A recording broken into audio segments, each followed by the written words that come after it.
안녕하세요. 여러분 백영기 목사입니다. 오늘 요한복음 4장 15에서부터 26절 내용 함께 봅니다. 오늘 4장 15에서부터 26절은 사마리아 여인과 대화하는 그 다음의 이야기에 대해서 나옵니다. 먼저 본문을 살펴보도록 하겠습니다. 4장 15에서부터 26절입니다. 여자가 이르되 주여 그런 물을 내게 주사 목마르지도 않고 또 여기 물 기르러 오지도 않게 하옵소서. 예수님께서 이전 강의 때 사마리아 여인에게 내가 생수를 준다라고 얘기를 하셨죠. 그랬더니 그런 물 달라고 한 거예요. 이르시되 가서 내 남편을 불러오라 라고 물어보십니다. 여자가 대답하여 이르시되 나는 남편이 없나이다. 예수께서 이르시되 내가 남편이 없다 하는 말이 옳도다. 너에게 남편 5이 있었고 지금 있는 자도 내 남편이 아니니 내 말이 참되도다. 여자가 이르되 주여 내가 보니 선지자로소이다. 우리 조상들은 이 산에서 예배하였는데 당신들의 말은 예배할 곳이 예루살렘에 있다 하더이다. 예수께서 이르시되 여자여 내 말을 믿으라. 이 산에서도 말고 예루살렘에서도 말고 너희가 아버지께 예배할 때가 이르리라. 너희는 알지 못하는 것을 예배하고 우리는 아는 것을 예배하노니 이는 구원이 유대인에게 남이라. 자, 오늘 4장 22절까지 오늘 26절까지 4장 26절까지 자, 아버지께 참되게 예배하는 자들은 영과 진리로 예배할 때가 오나니 곧 이때라. 아버지께서는 자기에게 이렇게 예배하는 자들을 찾으시니라. 하나님은 영이시니 예배하는 자가 영과 진리로 예배할지니라. 여자가 이르되 메시아 곧 그리스도라 하는 이가 오실 줄을 내가 아노니 그가 오시면 모든 것을 우리에게 알려주시리이다. 예수께서 이르시되 내게 말하는 내가 그라 하시니라. 아멘. 이 말씀 살아계신 하나님의 말씀입니다. 자, 오늘 논쟁이 이렇습니다. 오늘 예수 그리스도께서 말씀하십니다. 예수 그리스도께서 그 여자에게 내 남편을 다 데리고 와라. 내 남편이 누구냐 물어봅니다. 내 남편이 5이 있는데 지금 있는 남편도 네 남편이 아니다라고 이야기를 합니다. 무엇을 이야기를 하려고 예수께서 과거사를 들추이실까요? 지금으로 보면 과거사죠. 사마리아 여인이 물을 길러 왔어요. 예수께서 생수를 너한테 준다 했어요. 근데 이 여자가 그냥 좀 과장해서 이야기를 하면 빈정거리면서 예수 그리스도의 말을 받지 않아요. 그러니까 예수께서 이 생수가 무엇을 의미하는지 정확하게 알려면 이 여자의 상태를 찝으셔야 돼요. 예수님께서 의미하시는 생수는 뭐예요? 우리가 영적으로 그리고 우리의 존재적으로 외롭거나 공허하지 않고 하나님 안에서 평안을 누리는 실제적인 우리의 심리, 마음의 고향, 그 상태를 이야기를 하는 거거든요. 인간은 누구나 다 외로워요. 인간은 그리고 자기가 외로움을 다 채울 수 없어요. 이 외로움을 주님 안에서 이 모든 것을 완벽하게 이루어갈 때 우리 안에 만족이 있는데 예수께서 이거를 주려고 하니까 이 사마리아 여자가 잘 받지 않아요. 잘 받지 않아서 예수님이 이 여자의 삶의 외로움을 이야기를 해요. 그 외로움이 뭐냐?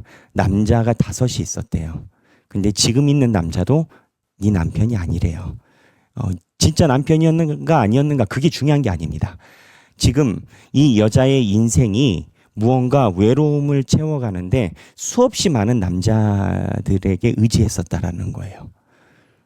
그랬더니 이 여자가 예수님이 말하는 생수에 대한 진정한 것에 대해서 온전히 이해하지 않으려고 하는 정곡을 예수님이 찔렀잖아요. 그랬더니 그 여자가 이제 눈치를 딱 채요. 저 사람이 나의 외로움의 근원을 어떻게 알았지? 그럼 나의 외로움은 어디에서 해소가 되지?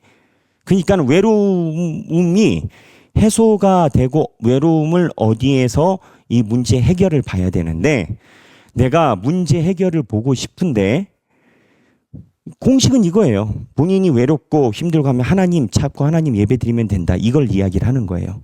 근데 이 여자가 딱 듣고 알았어요. 알았는데 이 얘기를 듣자마자 그 얘기를 하고 싶지 않은 거야. 자기가 외로운 걸 하나님을 의지하는 것 잘 의지 못했다 이거지. 그래서 잘 의지 못한 이유를 핑계를 대요. 그래서 그 여자는 방어 기제로 예배에 대해서 논쟁이 들어가요. 방어 기제로. 그러니까는 방어 기제인가 이건 겁니다. 예수님이 얘기를 해요. 생수를 마셔야 돼. 그리고 그 생수를 마시는 게 하나님을 의지하는 거야. 그랬더니 여자가 대면대면에 그 여자한테 이렇게 얘기를 해요. 네가 남자가 많았는데 그 남자들이 외로움을 채워주지 못해. 그럼 답은 어디예요? 내가 하나님께 예배 드리겠습니다라고 해야 되는데 내가 뭐 예배 안 드렸냐라는 거지. 근데 내가 예배 못 드린 이유는 환경 때문에 그랬다라는 거죠. 무슨 환경? 북이스라엘과 남유다가 서로 자기네 예배 장소가 최고다라고 싸움이 붙었다라는 거죠. 오랫동안. 그래서 사마리아 여자 같은 서민들은 어디서 예배를 드려야 하는 것이 맞는지 아직도 모르겠다라는 거죠. 그래서 예배를 못 드린 거지 뭐 내가 게으르거나 또는 뭐 하나님이 아닌 다른 거를 계속 의지해서 예배를 못 드린 게 아니라는 식으로 얘기를 해요. 그랬더니 예수님께서 뭐라고 이야기를 하느냐? 북이나 남이나 그쪽에서 예배 드리는 게 중요한 게 아니라 신령과 진정으로 다 예배를 드릴 수 있고 그때가 곧 올 것이다 라고 이야기를 해요. 예수님이 말하는 건 뭐예요? 예수님이 말하는 건 북에서 예배 드려야 되느냐 남에서 예배 드려야 되느냐 하나도 너한테 중요하지 않다라는 거지. 네가 마음으로 진정으로 하나님께 예배 드리려고 하는 마음이 그게 중요하다라는 거지. 그래서 예배 방법이나 위치, 상황, 환경에 대해서 이야기를 하는 것이 의미가 없다라고 이야기를 하면서 신령과 진정으로 예배하는 우리가 잘 아는 예배 때 예배하는 자는 영과 진리로 예배할지니라라는 그 본문이 여기 나타나는 거예요. 요약해서 쉽게 얘기를 하면 예수님이 이렇게 얘기를 해요. 네가 하나님을 온전히 섬기지 못해서 외로운 거야. 그러니까 자꾸 대체물을 찾아. 여자가 이렇게 얘기를 해요. 나는 예배를 드리고 싶어. 근데 환경이 받쳐주질 않아. 남과 북 맨날 싸우는데 북쪽 목사님, 남쪽 목사님 얘기가 다른데 내가 누구 말을 듣고 예배를 드리겠어? 그랬더니 예수님이 이렇게 얘기를 하는 거예요. 그게 하나도 중요하지 않아. 네가 하나님을 온전히 섬기려는 마음이 중요한 거야. 이 맥락이 오늘 본문의 맥락이에요. 그래서 예수님 치유를 제가 이렇게 표현했어요. 예수님께서 외과 수술을 하세요. 그냥 전곡을 찌르세요. 네가 생명의 물을 마시고 싶다라고 얘기를 하지만 실상은 생명의 물을 안 마시고 있는 거예요. 생명의 물이 뭐예요? 하나님의 말씀이에요. 근데 실상은 안 마셔요. 왜 안 마셔? 남편이 5이나 있대요. 아, 그럼 우린 생각할 거예요. 이 여자가 굉장히 부덕한 여자다. 남자를 어떻게 5이나 그렇게 만났을까? 그렇게 이야기를 할 수 있지만 여기의 맥락은 그게 아니에요. 내 남자가 5이라는데 의미가 있는 게 아니라 하나님께 진정으로 예배 드리는 것을 막는 내가 의지하는 다른 것의 총체를 이야기를 하는 거예요. 그러니까는 콕 찔렀어요. 네가 진정으로 예배를 안 드리니까 그러지. 그러니까 여자가 방어 기제로 어먼 곳으로 빠져요. 북쪽에서 예배 드립니까? 남쪽에서 드립니까? 그랬더니 신령과 진정으로 예배할 때가 온다라고 얘기를 해요. 그래서 결국은 예배 방법이나 프로그램이 아닌 마음, 신령과 진정으로 마음의 문제다가 오늘 본문의 핵심이에요. 핵심 주제는 예수님은 우리가 세상을 향해 파놓은 헛된 우물. 자, 헛된 우물이 뭘까요? 우리가 예배 말고 다른 것에 의지하는 그러한 모든 것을 총칭하겠죠. 헛된 우물의 실체를 직면하게 하십니다. 자신의 상처와 죄를 종교적인 질문으로 회피하려는 우리를 영과 진리로 드리는 참된 예배. 그러니까 내 상처와 죄를 종교적인 질문으로 회피, 우회한대요. 그러니까 내가 직접 대면해야 되는 상황에 대한 대면은 없고 남 핑계만 있는 거예요. 한국 기독교가 문제야, 교회가 문제야, 목사가 문제야, 장로가 문제야, 뭐 기타 어쨌든 뭐가 됐든지 간에 하나님께서 우리에게 얘기를 하는 우리 안에 있는 헛된 우물을 보지 않는 핑계. 사마리아 여인 보고 하나님께 예배를 드려야지. 그 사마리아 여인이 하는 얘기가 북에서 드릴까요? 남에서 드릴까요? 맨날 싸우는데 내가 어디서 예배를 드려요?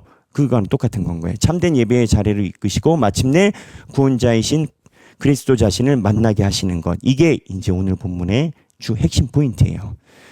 생각하는 거 여러분 생각해 보시라고 드리는 질문이에요. 우리는 누군가 나의 치부나 부끄러운 약점을 정곡으로 찌르면 당황해서 본질을 회피하거나 엉뚱한 주제로 말을 돌리곤 합니다. 살면서 내 잘못이나 부끄러운 속마음을 들켰을 때 변명을 하거나 전혀 상관없는 다른 이야기로 화제를 돌려 상황을 모면해 보려고 했던 총국이나 경험이 있습니까? 사회 문제, 뭐 나라가 문제야, 대통령이 문제야, 남의 허물을 화제로 돌려 상황을 모면해 보려고 했었던 경우가 있습니까? 이걸 왜 물어봅니까? 지금 사마리아 여인이 그렇다라는 거예요. 생명의 물을 준다라고 했더니 그런 물 있으면 달래. 그런 물 있으면 달래. 사실은 독법이 예수님이 생명의 물이다라고 할 때 약간 비꼬는 느낌인 거예요. 그럼 예수님이 남편 얘기를 하지 않습니까? 정곡을 찌르지 않습니까?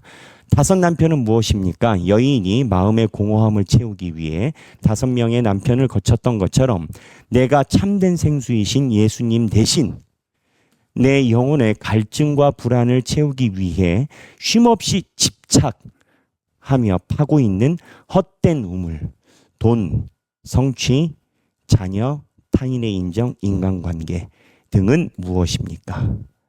네, 사실은 내가 주님을 만나야 되는데 우리가 돈이나 성취, 자녀, 타인의 인정, 인간관계에 올인할 때 그 다음에 말씀 앞에 방어기제 점검하기, 설교를 듣거나 말씀을 묵상할 때 내 아픈 치부나 죄악이 찔리면 회개하기보다는 타인을 향해 그 집사는 왜 저렇게 행동할까? 목사님 말씀은 현실과 잘 안 맞아. 목사님 설교가 어려워서 하나도 이해 못하겠어. 라며 시선을 밖으로 돌려버린 적은 없습니까? 여기 핵심이 뭐냐?